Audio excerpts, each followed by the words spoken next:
Hello and welcome to Hobb's Horror Stories. I am Hob, your Hobgoblin narrator, back this week to tell you 3 great TTRPG horror stories. All 3 of these stories do have a common theme, and if you figure it out before the end of the video when it is revealed, please comment what the theme is with a timestamp. Let's roll our intro and then get into the first story. Where's my D20? Gobbo!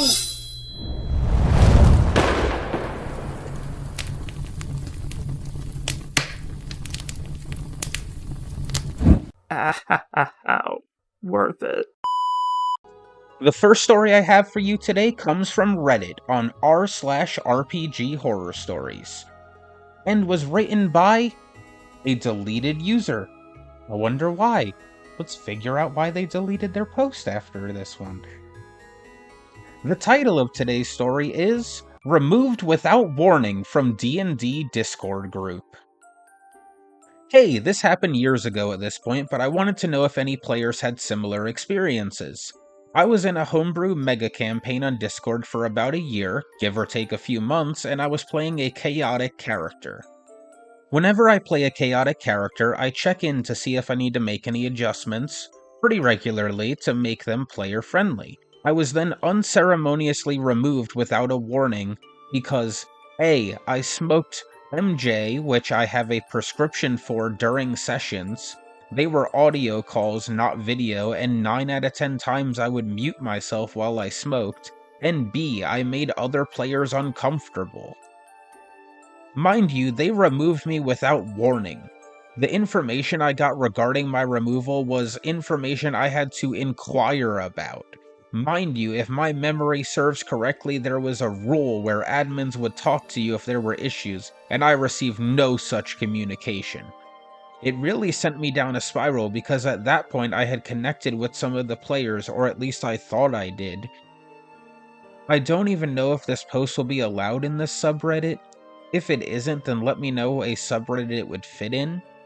The moral of the story is, never trust Discord admins to follow the policies they put in place. Alright, OP, that's not the moral of this story. I don't know what you thought the moral of the story was, but you were a problem. You made a chaotic character, knowing it was a chaotic character, and then you made other players uncomfortable with your chaotic character. Like you're intentionally doing all of this. You also got super high in the middle of your sessions, and I don't know if you cleared it with everyone first, but from the way you described this story, I don't feel like you did. The moral of the story, the full moral of the story is, you suck. That's it. Plain and simple, you suck. Let's move on to story number 2, shall we? The second story I have for you today is about a player who makes a really strong character that they are very proud of, and then the character dies unceremoniously in battle. This second story comes from Reddit as well, on r/D&D Circle Jerk. The author of today's story is Neza AL. The title of today's story is I Got Hit, and it kinda ruined the game for me. I recently discovered something that left me pretty frustrated with my campaign. I copied a build from the internet, a highly evasive flying PC specifically built to avoid getting hit. With my shield reactions, my AC was boosted to 24, and I had mirror image active for extra protection. We faced off against a dragon, and something felt very wrong. I got hit. My shield reactions weren't working, and mirror image seemed entirely useless despite my AC being at 24. The dragon's multi-attacks were consistently hitting above that threshold. It didn't matter what I did, every attack connected. The DM even had the nerve to target me specifically, and I was just flying there, not bothering the dragon at all. I ended up getting downed 4 times during that fight, which felt ridiculous considering that before my OP online build worked perfectly for the goblins and bugbears since they don't even fly.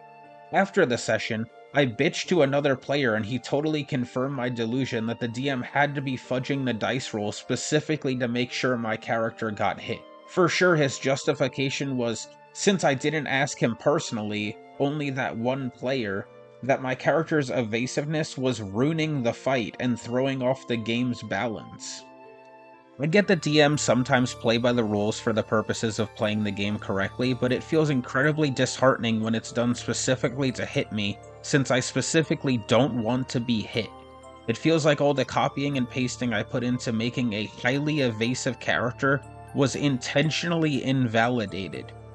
P.S. Let's ignore that mirror image doesn't work on dragons, and they have a plus 15 to hit, since I'm the victim in this story, and DM equal bad. So, with this story, one thing I just want to let everyone know is that the original story can be found on the D&D subreddit as well, and the original story was written by Always01. Now let's discuss this story. So, OP, boo-hoo, your stolen build from the internet didn't work. Oh my god, I'm so upset. Oh, I'm so sorry that it didn't work for you with your stolen build that you were like, oh yeah, this is really gonna be fun for my character to never get hit. I don't understand why anyone would want to make a D&D character who never gets hit. There's no threat, no contest, no competition, like, boo-hoo, you got hit. You're fighting a dragon. I get it. Maybe your DM was fudging these rolls. I don't care about that. Like, they're fudging the rolls because you've probably been playing this campaign for like 9 sessions now, and you're like, oh, you can't touch me, can't touch me, can't touch me. Like, get out of here.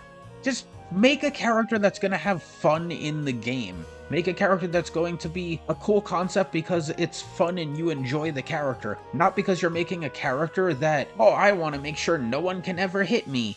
That will make me a really cool guy.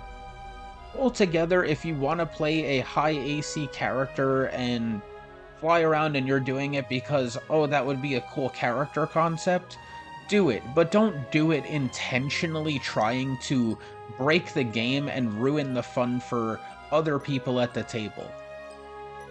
A lot of people out there don't seem to realize this, but the game of D&D is not players versus DM. It's everyone working together to tell a cool story.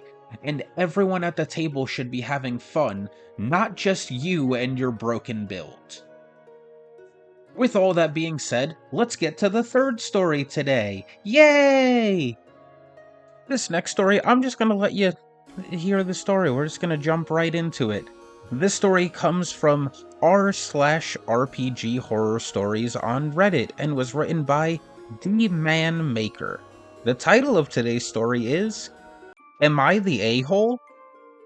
On a Discord server, I had 4 big campaigns. 2 starting that week, 1 continuing 2 days after that, and another one with an undecided time. I was DMing 2 of those, and a mod who calls D&D a children's game gets on me about talking about torture. We had a big fight about the fact Discord does not even allow children on the site. On top of it all, he got mad at me for asking a mod if something was okay. The mod said he thinks so, and the other mod decides to temp ban me the biggest week of my D&D career. This was not the first time I said stuff too dark for them, but only that mod corrected me recently. When I first joined, I made some super dark homebrew, and it was wrong, but I toned it down, and he claims otherwise. He said that my musical idea that the rest of the people loved, where you grab tiefling horns and rip them out slowly, forcing them to scream musically, is too dark, which I can see. However, other mods applauded the idea for creativity and said no issues. And I asked the other mod if a World War II campaign where players play as Nazis was hopefully... Why would you do that? You want to play D&D with Elon Musk? You have fun doing that. A World War II campaign where players play as Nazis and hopefully betray Hitler would be allowed. I was told I think so by that mod. The toxic mod then tells me that it is wrong in every way that I even asked. So, am I the a-hole? Please answer below. Simple answer, yes. Yes, you are. The long answer is, what is wrong with you? Like altogether, what is wrong with you? You don't see anything wrong with any of this? What is wrong with the other mods, too? Why are they like, oh yeah, that's a really cool idea, I love torture. Oh yeah, let's just get in here and torture everybody. Ha ha ha ha ha. Like, what is wrong with all of these people? Oh yeah, let's all play as Nazis. Hopefully they'll betray Hitler, but you know, they don't have to. Oh my god. What? What? Okay. So, everyone, if you haven't already locked in your guess for what the theme of today's video is, I'm going to, let you know right now. The theme for all three of these videos is that the person who wrote them is a problem player. All three of these people, I would not want any of them at my table. I wouldn't want a single one of them anywhere near my D&D table. I wouldn't want to encounter them in public. They can enjoy their lives somewhere else. Just somewhere else in the world. God, I feel like I'm worse off than I was before I read these stories. Like, me as a person, I feel worse about the world after reading these stories. So I hope you all enjoyed today's video. Let's roll the outro. I hope you enjoyed today's story. If you have any stories you would like to have read here on the channel, please share them to the email in the description below. Or, if you want to see the Goblin Grotto and join our little goblin community, there is also a link to our Discord. If you could please like, comment, and subscribe, it would help us greatly to slay the monster known as... the algorithm! Thank you for your time from all of us here at Goblins and Gremlins.